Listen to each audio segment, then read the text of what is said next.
Good afternoon, everyone. Thank you all for being here today. My name is Samuel Gilio, and I am an expert orator. Yes, I have mastered the art of speaking. My mastery comes in forms of performance, debate, motivation, and presentation. While there are certainly many other forms of public speech, these are the four that I believe to be the most important and what we will be discussing today. So what is speech and why is it important? Seems like an obvious question, but if you're here in the audience today or watching along at home, I assume it's one you want answered. Speech is one of the key pillars holding up our society. How are we entertained? Comedy, acting, speech. How do we reach common ground? Negotiation, litigation, speech. How are we inspired? Storytelling, encouragement, speech. How are we informed? Reporting, sharing, speech. It's all speech.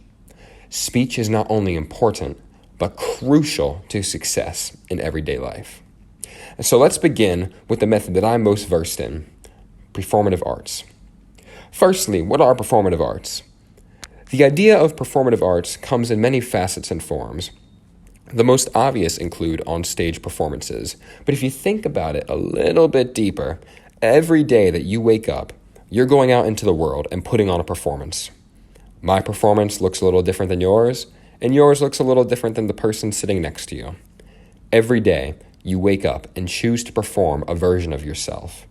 And how do we express that version? Through speech. For people to learn about you, you have to first be willing to allow yourself to be learned about. My strategy in life, whenever I've been in situations with people I'm unfamiliar with, has always been to bombard them with the Samuel Gilio product. If it sticks, it sticks. And if not, at least no one can tell me I'm not genuine. Of course, this method requires a lot of confidence, and confidence isn't something built overnight. Confidence takes time, takes effort, and a lot of belief in oneself. You'll note that confidence will be an underlying theme throughout the rest of this conversation.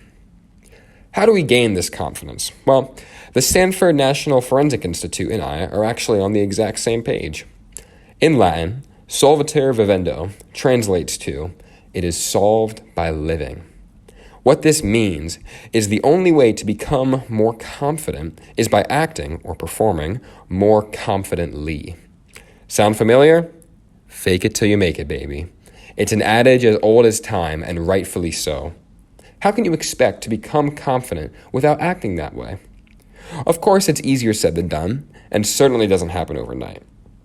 When I changed schools for high school, I had an opportunity to reinvent myself. Gone was the unathletic, shy version of Samuel that middle school knew. Gone was the kid without a social life. Gone was the kid that didn't take risks or try new things. Which actually leads us directly into the second strategy, risk-taking. A key step towards making that feigned confidence legitimate is by racking up wins. It's one thing to say, I became more of a people person, but I didn't truly believe it until I was elected student body president. It's one thing to say that I became more athletic, but I didn't truly believe it until I set a school track and field record. It's one thing to say that risk-taking would pay off, but I didn't believe it until I was winning awards for Model UN, something I had no prior experience in. And once more, easier said than done, right? Wrong. All of us have talents. All of us have unique skills. Skills that we are barely scratching the surface of. It's all about having the courage to reach out and to take that risk. So let's talk about courage. Courage is a prerequisite to displaying confidence. How can one express themselves confidently if they don't have the courage to begin the process in the first place? Courage gets you to the door. Confidence takes you to the top. So anyways, how do we get courage? For me, like with confidence, it's something that developed over time and something that I used two strategies to approach. Number one came through performative arts. Thanks to the influence of my grandparents, I was exposed to and involved in theater early enough along that I hadn't yet developed a sense of fear or stage fright. Being on stage just became second nature. So by the time I was a junior in high school, parading around the stage on my knees, singing a song about my daddy as Lord Farquaad in Shrek the Musical, it became hard to be afraid of any social or performative scene ever again. I encourage you all to find your Farquad. The second strategy is one a tad more exclusive, so I apologize for whom this won't apply. But faith has always played a big role in my life, especially in this setting. Anything I do with the knowledge and belief that the Lord has my back and is by my side throughout every step of the journey. I believe that despite failures, despite successes, the Lord loves me and supports me all the way through. When God is by your side, how can you fear anything? Now, while important as it is to get on stage, metaphorically or literally, and be comfortable putting on a performance, what happens when the person in front of you, instead of applauding or nodding along, begins to argue or raise a point of contention? Now we've entered into the sphere of debate, another sphere where confidence is king. And as important as confidence is only one of the two C's that we'll be discussing. The second C is consistency. Intellectual consistency is one of the most important things you can have as a debater, negotiator, or litigator. When you draw a line in the sand, you have to abide by that line. You can't make a claim about one thing and then not apply that same logic across multiple subjects. So let's talk about good consistency on display and bad consistency on display. While trying to avoid much controversy, I'll attempt to examine parts of the pro-life argument. Pro-lifers in the past have been attacked for their inconsistent stances on abortion and foster care. Pro-choicers ask, how can you be pro-life when the child is in the womb, yet suggest cutting funding to the social programs that would support that child post-delivery? A fair point, and one that's important to make. Vivek Ramaswamy, in the most recent presidential debate, addressed this topic, stating that he wanted to be a president who is pro-life both in and outside of the womb. A president who will support foster care and early education programs for all children. It's fairly easy to spot which one of the two pro-life stances is more complete. Hopefully, you now understand the importance of consistency. So let's talk about respect, and when or if it should ever be thrown out the window. Respect is important, whether it's the respect of your peers, superiors, constituents, so on and so forth. It's crucial and a crucial quality necessary to get ahead. Respect has levels to it. The first level is very base. Yes, sir. No, sir. Basic manners. Seems very elementary, I know, but it goes a long way. The second level is the respect you need to command. This goes in line with the concept of putting on a performance every day. Walk with authority. Speak with bass in your voice. Make sure that people know you're in the position you are because of the work you put in to get there. You may be thinking, how do these help me with debate? Bear with me, I'm getting there. The third level is synonymous with fear. In a debate setting, you want your opponent to fear you. You want them to fear you for the right reasons. They should fear the fact that you walked into the debate chamber looking like you already won. They should fear the fact that you greeted everyone on the way in like you've been around them and comfortable with them for years. They should fear the fact that as you lay down your arguments, you do it in a way so intellectually consistent and so polite that there's no room for rebuttal. And they will acknowledge the fact that no matter what they do, no matter what they come up with, because you listened to and took Samuel Giglio's advice, the debate was over before it even began. So now that we're performers, on stage, off stage, in and out of debate settings, let's throw an additional factor into the equation: motivation. What good is a performance if you can't motivate people to buy into it? What good is debate if you can't mobilize listeners to adopt your values?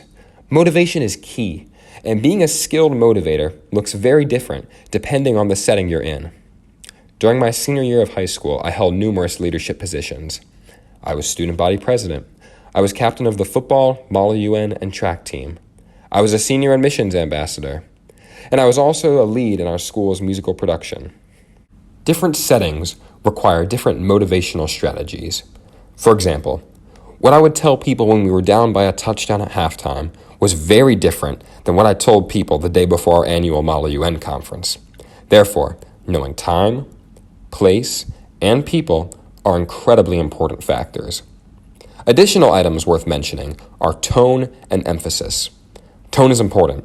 When I'm hyping up my team to come back from a deficit, I'm going to be loud. I'm going to be putting emphasis on certain words important to the scenario. I'm going to be using a lot more expletives than I'm allowed to use on air tonight. And best believe I'll be doing everything in my power to get the most energy out of that group as possible. Very different from what I am counseling underclassmen on the Model UN team. My tone's going to be different. My emphases are going to be different. And the end goal I'm searching for will be different as well. Now, you knew we couldn't get out of this segment without me bringing up confidence at least once, so bear with me. Motivational speaking is all about inspiring confidence in others. And how can you inspire others if you don't appear to be confident yourself? The Berlin School of Business and Information says one of the primary requisites for becoming a motivational speaker is the innate feeling that you can help people change their lives for the better. And it's possible to learn to do this, even if you're an introvert. The Berlin School essentially says what I've been trying to say this whole time. You can change lives. You can make a difference. But to get people to believe you, first, you must believe in yourself. The fourth and final component of speech I'll be discussing is presentation. And yes, it's the most obvious, but also the most important. Presentation is a part of everything you do. In the context of this conversation, all the three other aspects of speech: theater, you're presenting a character; debate, presenting a position; motivation, presenting a mindset. Being a good presenter encompasses a lot of what we've already talked about: confidence, correct use of emphasis, respect, etc. But the one thing we've yet to talk about is body language. Being confident in your words is all for naught if you aren't owning the room. It may sound juvenile, but shoulders back, chin up, smile on. These three steps can increase the quality of a presentation tenfold. In line with this idea, Lin Huang in Powerful Postures versus Powerful Roles expresses the direct relationship between power and posture. Of course, this isn't to say that good posture leads to power, but studies do show that those in power tend to have good posture. Something to think about. Like I said to start this whole thing off, speech is not just important, but crucial to success in everyday life. We've talked a lot here today, and I appreciate you all bearing with me. Throughout my life, I've been around and seen so many people that I know have good ideas they want to express and simply can't find the words to. I was given many gifts at birth. One of those was the system that has allowed my public speaking to flourish. Not everyone has that. And if I can give back even a little bit, then I want to. I need to. It's my purpose in life to give back to society, to give back for all the gifts that I was given. I hope that I've shared a little bit of that gift today. I hope that you take it, practice it, live by it. You can change the world. You can change lives. You can make a difference. But first, you have to believe in yourself. Thank you all so much for coming. God bless.